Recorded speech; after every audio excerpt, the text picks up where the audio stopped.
buddies. Thanks for joining me again today. We're going to work on the glute medius, which is on the side of the hip and buttock area, as well as the obliques, which are the outermost abdominal muscles. So these are stabilizer muscles. They help you to break a fall. They help you prevent over twisting. So if you were walking in a group of people and you wanted to turn around and say something while continuing to walk forward, it would be your obliques and your glute medius that would keep you walking forward without tipping over as you twisted back. So they're very important for your overall balance and core strength. So I like to sit with my feet crossed. You don't have to. We're just going to warm up your spine by arching forward and backward, your seated cat and cow. If your knees don't like to be crossed, you don't have to do it that way.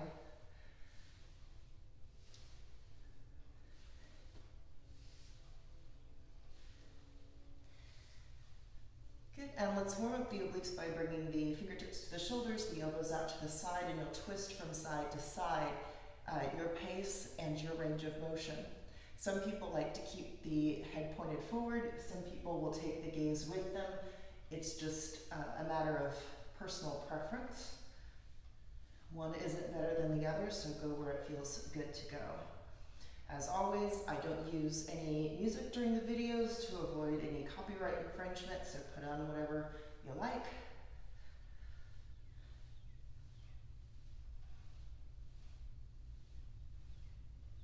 Good, we'll come back to center or bring your feet flat to the floor, knees pointed at the ceiling, or take sort of a half cow face pose. We're just stacking the knees. So I like to get one foot out of the way by tucking my foot in. You could do it by sticking your foot out. Your baby bear is to pull your knee close to your chest, sitting up nice, straight and tall. Mama bear crossing the ankle over the knee, or Papa bear crossing the knee over the knee.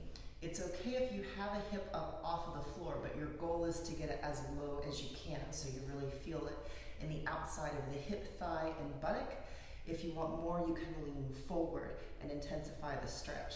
So long as this top front part of your knee feels okay, that's your ACL ligament, and it doesn't like to be yanked on or pulled on, so check in that you've got a comfortable place to be. And we'll change sides. I don't typically wear shoes when I teach, and we're not going to be coming up to standing, so there's no need for you to wear shoes. I'm just wearing them for a very important physiological and kinesiological reason, which is that my feet are cold.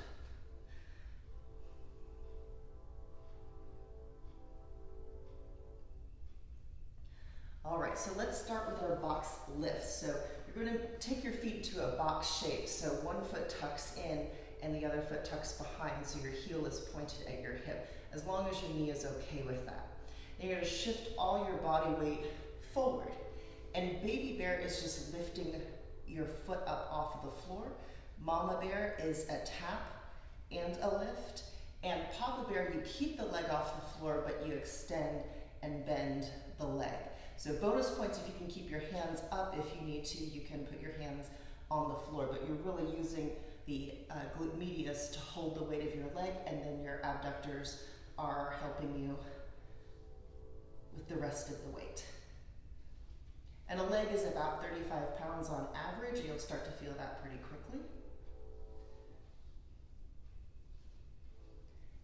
And we'll change sides. So what works on one side might need to be different on the other side. And because I don't have music or even a clock nearby, I'm not able to tell very well how long we're doing things on each side. I can't count and talk at the same time. So I'll do my best to make it even for us.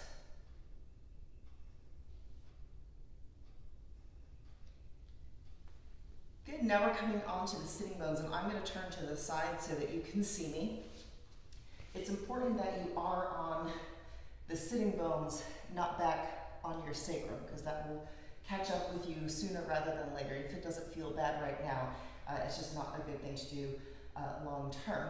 So we're going to start with either your feet on the floor, or you could come up into more of a boat pose.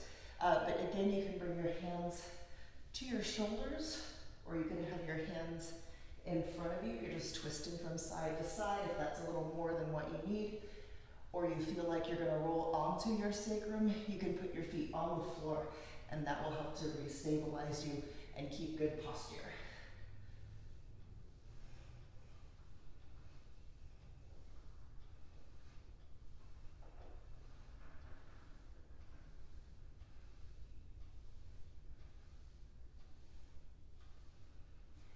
Now let's bring the arms up overhead from the sides, and you're gonna suck your belly in and tap your hands down, and then lift up with the center of your chest to bring you back to center. And again, you can have your feet up off of the floor so that your calves are parallel to the floor, or you can have your feet on the floor.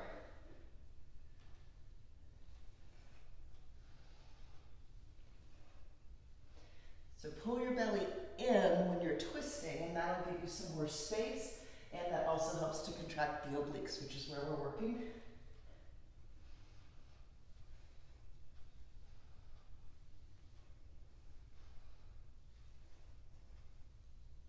And bring it up to center. So we are taking boat pose now, if you weren't in it before, and you're just gonna come onto one hip, pull your knees in, and come back to center.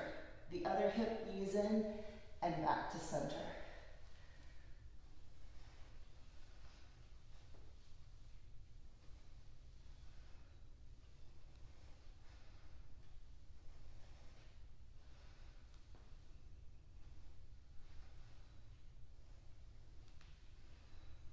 Good. We're going to set the feet down and roll the shoulders back so that you're on your back. Feet are flat to the floor, knees are pointed at the ceiling. And the first thing we're going to do is a book bridge.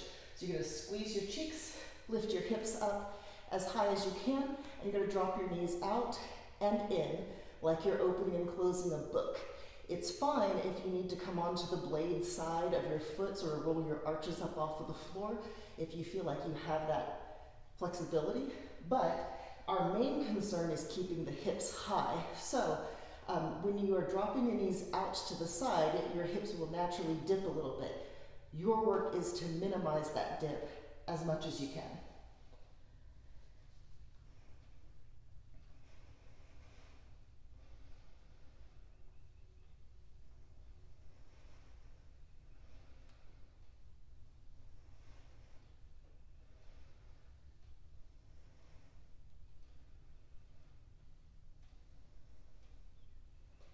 Good, and we're going to bring the hips back down so that we can reposition our feet. You're going to bring your feet together and sort of drop your knees out to the side. So we're taking the frog pump.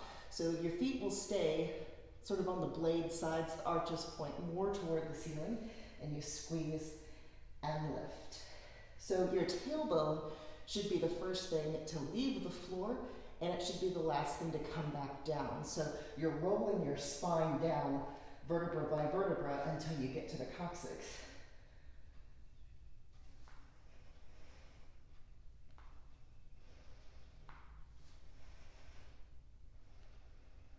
And in order to lift the hips, you'll really have to squeeze your cheeks, so you should be feeling the outsides of the hips and buttocks pretty vividly.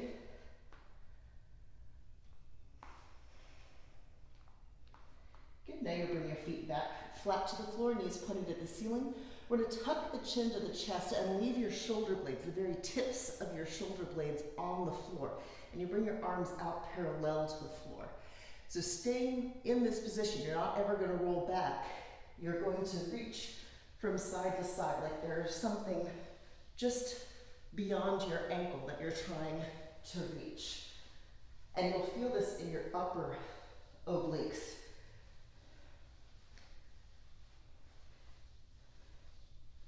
Keep your chin tucked so that you're not stressing or putting any tension on the neck.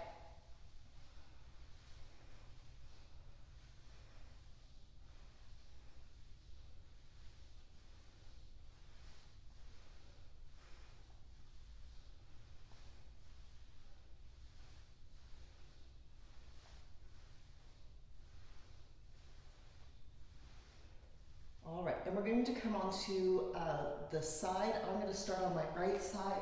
As always, I'm never sure quite how you're seeing me. So my experience is that I'm on my right side. You might be seeing me completely different. I'm not an idiot. I know right from left, so whatever way I'm facing, my experience is that I'm on my right side, and so the top is the left side.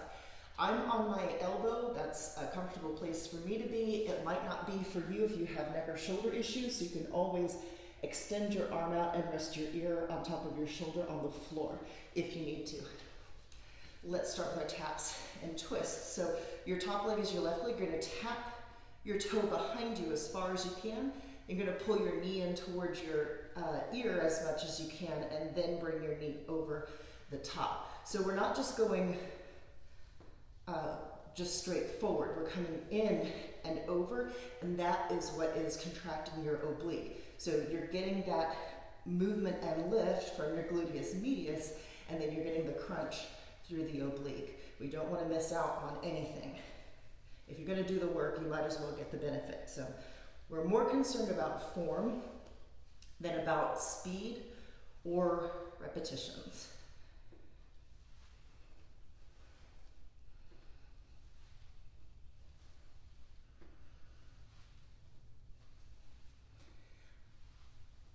Good, and the next time your left foot taps behind you, leave it there. Then we're going to extend it behind you. So we don't want it just out of the way of your right leg. We want it as far back behind you as you can. Keep your belly pulled in. We don't want you to arch your back. Keep your back nice and straight, your belly tucked in, and you're going to tap and lift that top leg. So again, you're going to feel your gluteus medius working, but you're also going to feel the outsides of the thighs, your abductors, jumping in to help you. And other muscles are going on as well. Those are just going to be the two main points where you feel the work. Your abductors are important because they connect in at various points and attach to other muscles and so forth. But roughly speaking, as a general concept, they attach at your knee and at your hip. And so a lot of us are really strong on the front and the back of the thigh and the quads and the hamstrings. But the insides and outsides of the thighs aren't as strong because we don't do very much lateral movement in our daily lives or cross movement. So if you have poor knees or unstable knees, painful knees, sometimes you can alleviate some of that by strengthening the insides and outsides of your thighs, because it will strengthen the insides and outsides of your knees.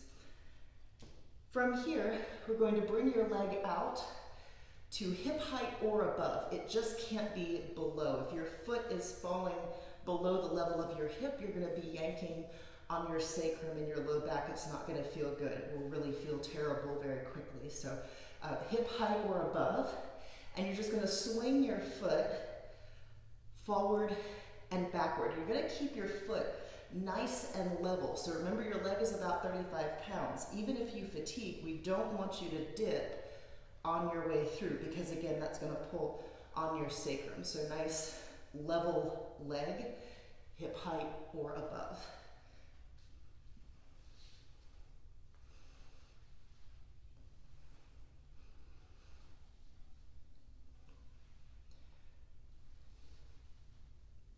Now again, hip height and above, you're going to take a sort of pulsing motion. And one thing to check in with yourself is to make sure that your toes are pointed forward. I will see a lot of people turn their toe toward the ceiling. You won't be working your glute medius in that case. And so if you're going to do the work again, you might as well get the benefit. So you really will feel this. The nice thing about pulses in this area is you can actually put your hand and feel the contraction, sort of the heel of your hand. Your glute medius is like the size of a strip steak, roughly, and you will feel it working. A pulse means that you're contracting and contracting more. You're not necessarily contracting and doing a full release, so it's a little bit more challenging. Once you're finished with the pulses, again, hip height and above, you're going to take circles. And it doesn't matter if you're going clockwise or counterclockwise, because we're going to switch the rotation direction momentarily. So it doesn't matter how you start. But it does matter that you're not letting your foot go below the height of your hip. We want you at hip height or above.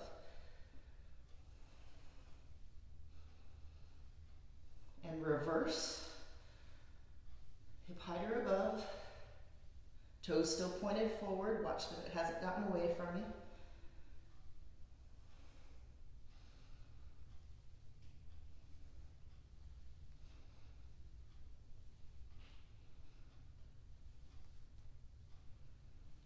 Good. Now you're going to set the left foot on top of the right foot and tuck your knees in. We're going to take clamshells. So this top leg, your left leg is going to come through your full range of motion. You'll feel your medius engage. If you're just doing for speed and you're not going through your full range of motion, again, nothing much is really happening that's worth the trouble of doing the exercise. So you probably need to go a little bit more slowly than you think you do. So you want to go until you just can't go anymore, and you will feel that squeeze. And again, you can reach behind you and see if you've got that engagement going. A nice thing about gluteus medius muscles is they're part of what give you that nice round shape from behind. So some people have more of a square butt, some people have more of a triangular butt, some people were born with nice round ones. And if that's true for you, we'd appreciate it if you wouldn't brag about it.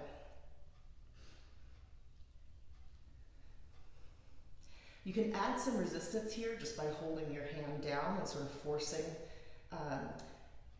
You're moving in opposite directions. It's like you're trying to keep the knee together, force the knees together, and then the knee is pushing against the hand is pushing against the knee. So if you'd like a little bit more, that's a way to add on some resistance without having to use a band.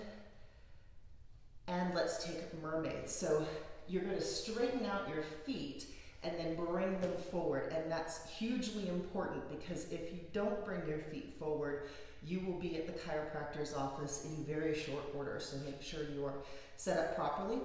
You're going to pull in with your belly and lift with your feet.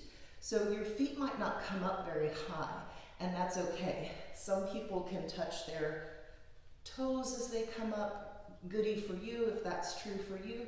We're more concerned with that your belly is engaged when you're trying to lift your legs.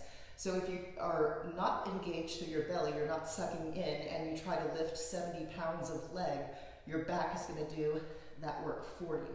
So make sure you've got the belly engaged first. So again, you might need to slow down and take it in two parts. Belly in, then feet up.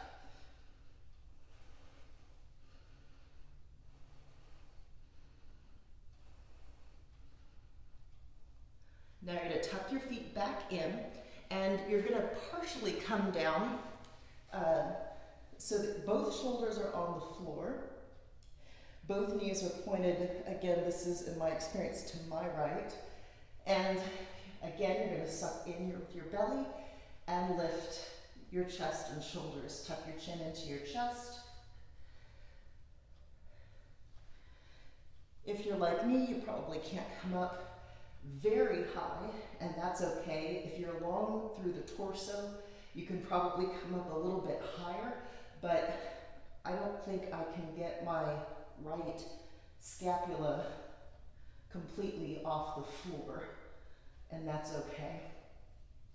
But you will feel, again, this nice contraction through the oblique. And remember, your obliques help your spine to stay straight so that you don't sort of list over from one side to the other while you're standing still or walking. All right, and let's switch this up to the left. Taps and twists first. So again, you can be on your forearm, you can be on your shoulder. In this case, now your top leg is your right leg. You tap it behind you, pull it in, and bring it over. Remember, you've got to pull your knee in before you bring it over, or else you're working really hard but not getting the work in the obliques. And the obliques are a nice thing to work on.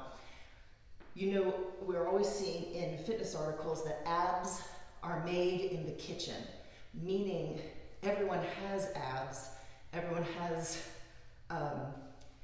those muscles that are well defined. So essentially everyone has a six-pack. If you can't see yours, that is a problem with cardio.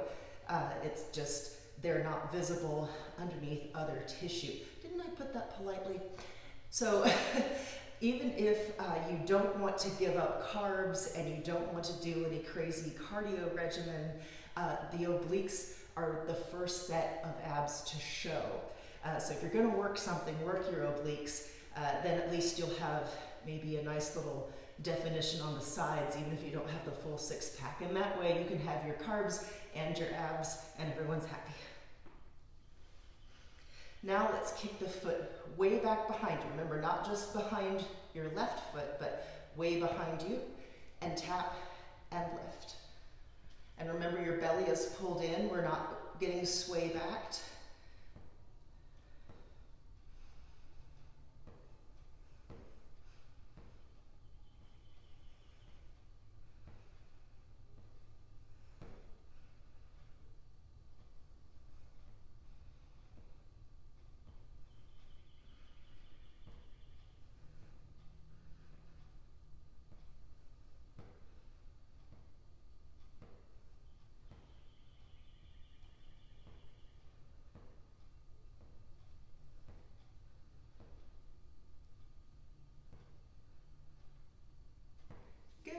Now bring the legs back over one another, point your foot so that it's forward. You're going to swing your foot forward and backward at hip height or above.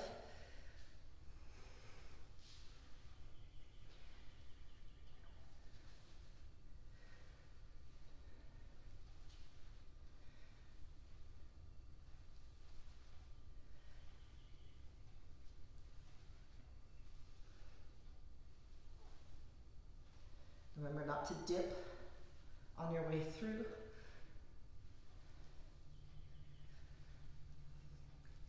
And then back.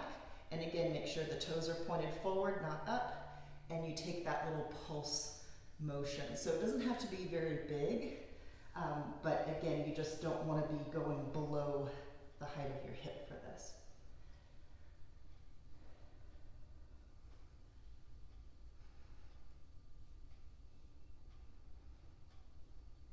And again, pulses, anytime you do a pulse, you're not doing the full contraction and release. You're doing contraction and more contraction. So your muscles working a little bit differently.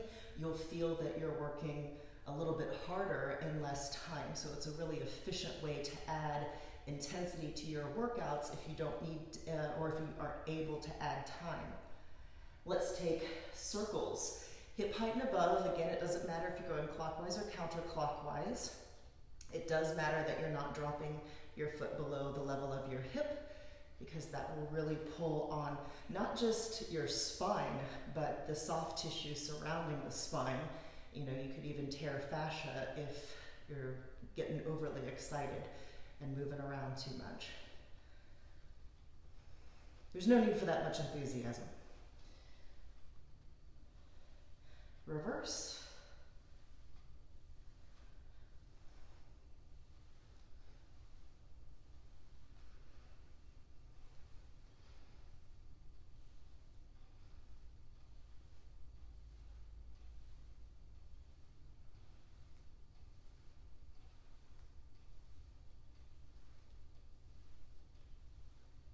Good. You're going to set your foot down on top of your other one and tuck your feet in.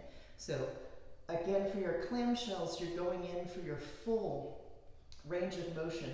You'll know if you've gotten to your full range of motion because there will be an almost involuntary contraction, and you'll be able to feel that. If you're not feeling it, you haven't gone far enough. Or if you've gone to your full range of motion and you haven't felt that, squeeze your cheeks, and that'll help to reactivate that muscle. So glute amnesia is a real thing. It's often called dead butt syndrome, and it is for people who have very tight hip flexors and very strong thighs. Their glutes have sort of learned that other muscles will do the work for them, and they will back off and try to conserve energy for when power is needed.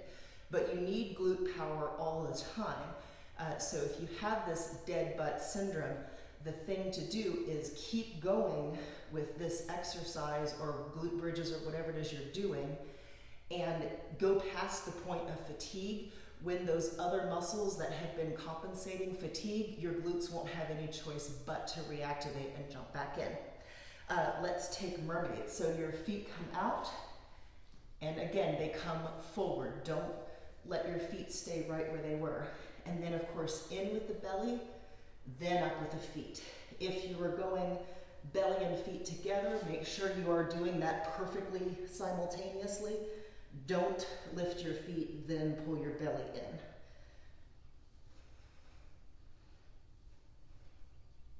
And again, if you want, you can tap. I don't find that it does anything extra. Some people feel like they get a better crunch.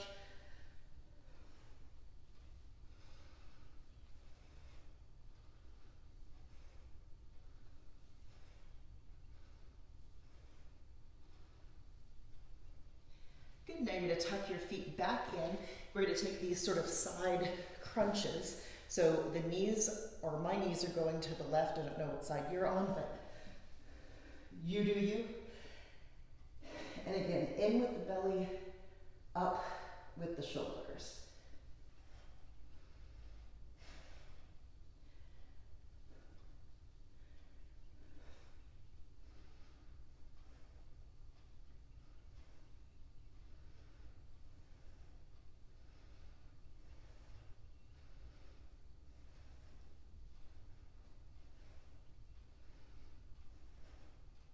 The knees don't have to be perfectly together, and in fact, if you're like me and you're wide through the hips, the knees probably won't touch.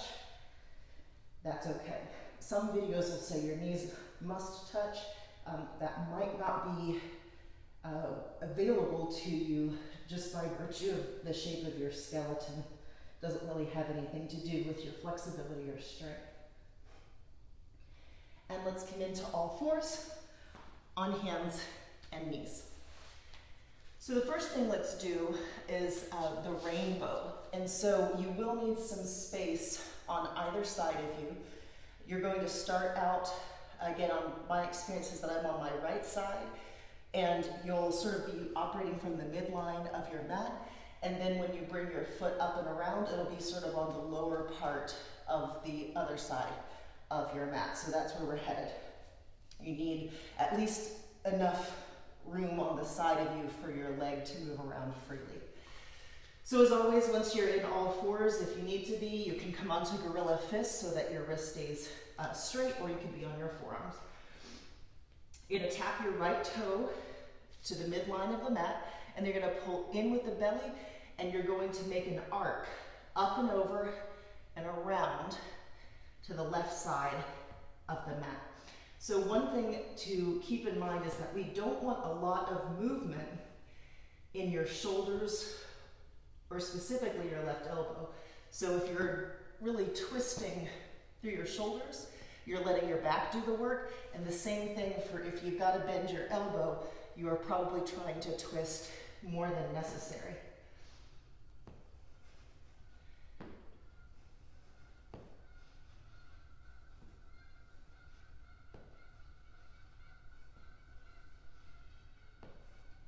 And some people will feel this more on the supporting side. Your supporting side is having to shift and adjust as you're moving the moving side around and shifting that weight. So if you're experiencing more work on the side that's not moving, that's okay, nothing's wrong. So we're changing sides. In with the belly, and then again up with the leg. We want to make sure that your shoulders stay pretty straight, and that the elbows don't have to bend too much. We don't want hyperextended elbows, but we also don't want really bent elbows.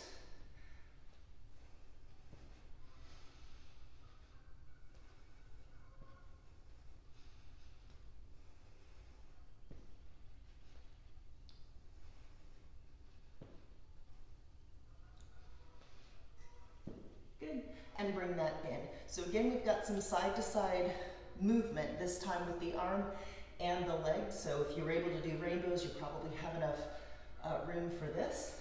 You're going to come into a bird dog. your right leg and your left arm out parallel to the floor. Your belly's pulling up to the ceiling. You never want to drop your belly. Make sure it's nice and tight.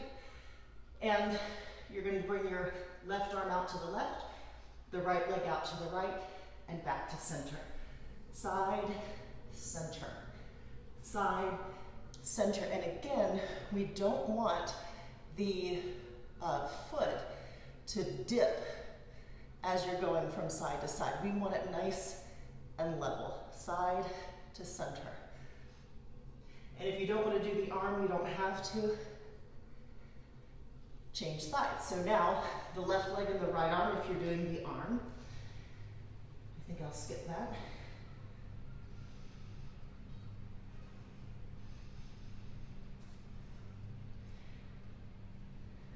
Always feel funny reminding people, but be sure to breathe. Don't hold your breath or clench your teeth. That's not going to help anything. It's going to make you work harder.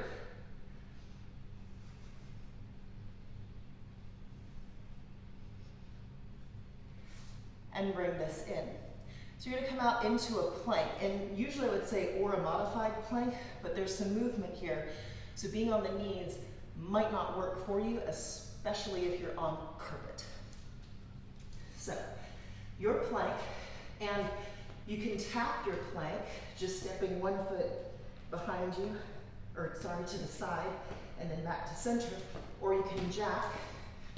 Just make sure that your hips aren't bouncing.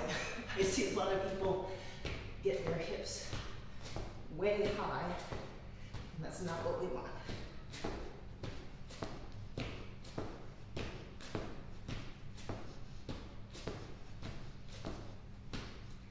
And release. So we're coming up to standing on the knees, and you're going to stick out one foot. So again, my experience is that I'm on my right knee and my left leg is extended. The first thing is to just take the arms up, and we're going to go to the closed side of your body first, then we'll go to the open side. It's easier to control on the closed side, harder to control on the open side. So you pull in with the belly and dip, and come back to center. Sorry, relax the belly, and then suck your belly in to come back to center. It's the sucking your belly in that brings the shoulders back over the hips. Remember that your core likes all of your body weight to stay on the midline. So when you have body weight going out to the side, its natural inclination is to pull you back to center. That's why your core strength is so important for your balance, is it helps keep you balanced, or if you lose your balance, to break a fall. Let's take it to the other side. So you might have to control a little more carefully how far you go. You'll also notice that your quads on the top of your thigh or the front of your thigh are acting as the brakes.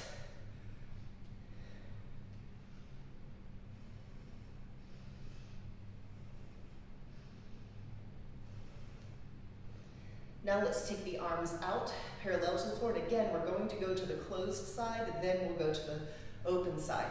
So we're not going side to side. You're going to suck your belly in, turn to your closed side, and come back to center. Suck to the side, relax to the center. And again, we're not concerned with speed, although if you want to move a little more quickly, you're welcome to.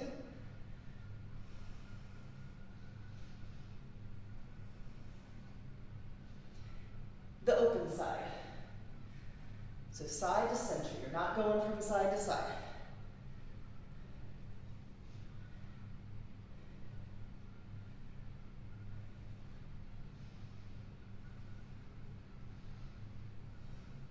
If being on the knee doesn't work for you for some reason, that's okay. You can do this from standing with a wide-legged stance. Just make sure you're not locking out your knees. And let's change sides. So again, my experience is that I am on my left knee. Now my right leg is extended.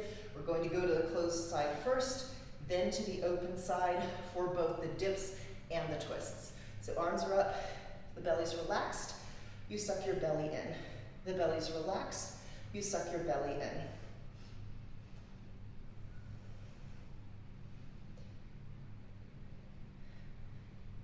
And I like to do this because I get a lot of pelvic misalignments. I'm sort of a side belly sleeper.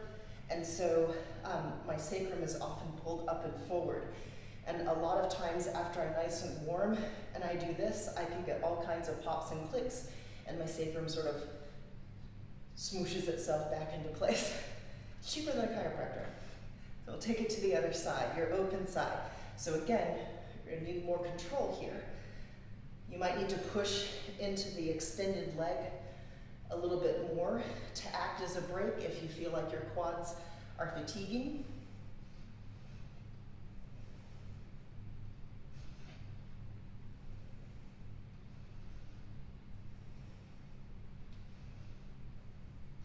Now arms out. So we're going to the closed side first. Side to center. Side to center, not side to side. Suck in, relax. Suck in, relax.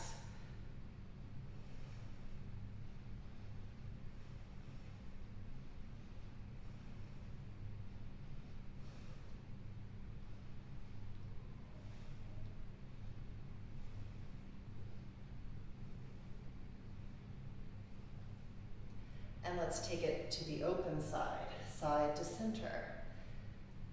You'll be delighted to know we're finished.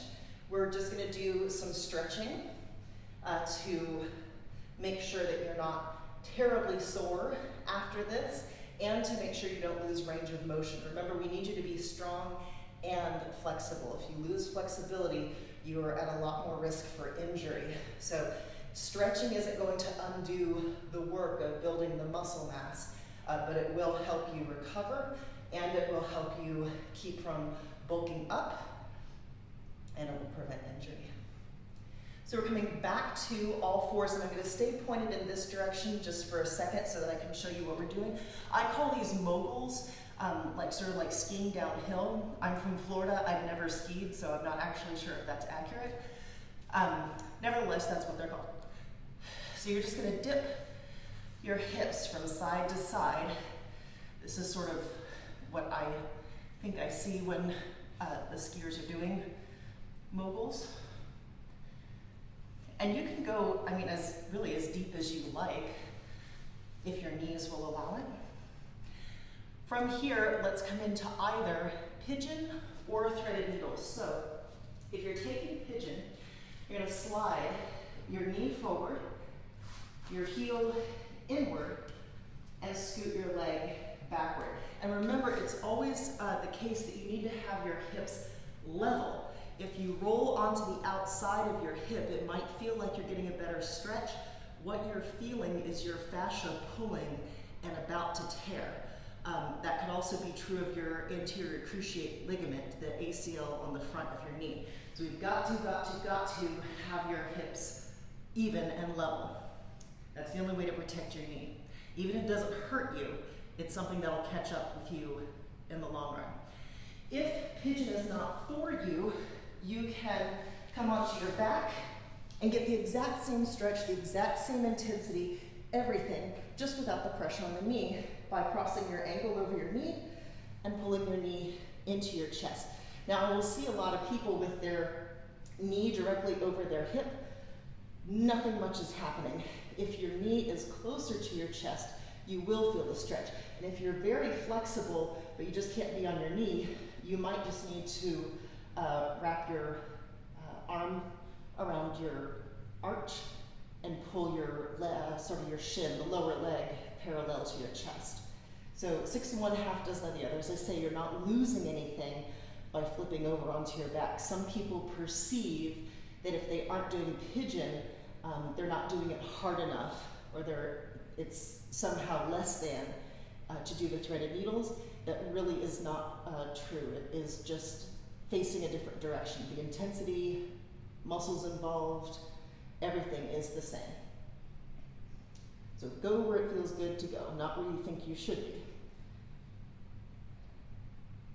Good, and we'll change sides. So again, if you are taking the pigeon, again, we don't want you rolled all the way over onto that left hip. We want the low back, the small of your back, to be level. So if there was some sort of psychotic butler at your house, they could set a tea tray on your back and not spill anything. That probably is not a real world application example. I'll try to think of something else, but I wouldn't hold my breath and wait for that. I kind of like the idea of having a psychotic butler. A butler of any kind. Psychotic is fine, but a butler nonetheless.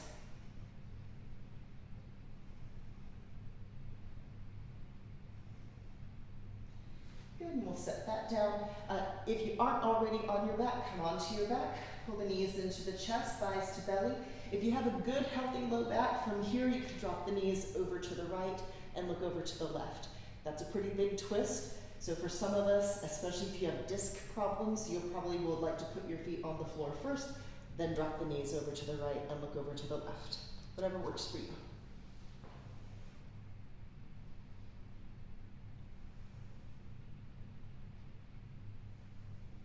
And we'll take it to the other side.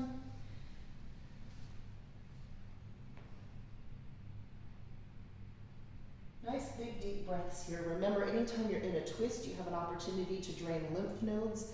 Lymph nodes don't drain themselves, they need friction, so when you've got your skin pulled taut across the ribs and thighs and neck and chest, your breathing will sort of pump the lymph nodes and get lymph fluid into the system to do their wonderful detox thing.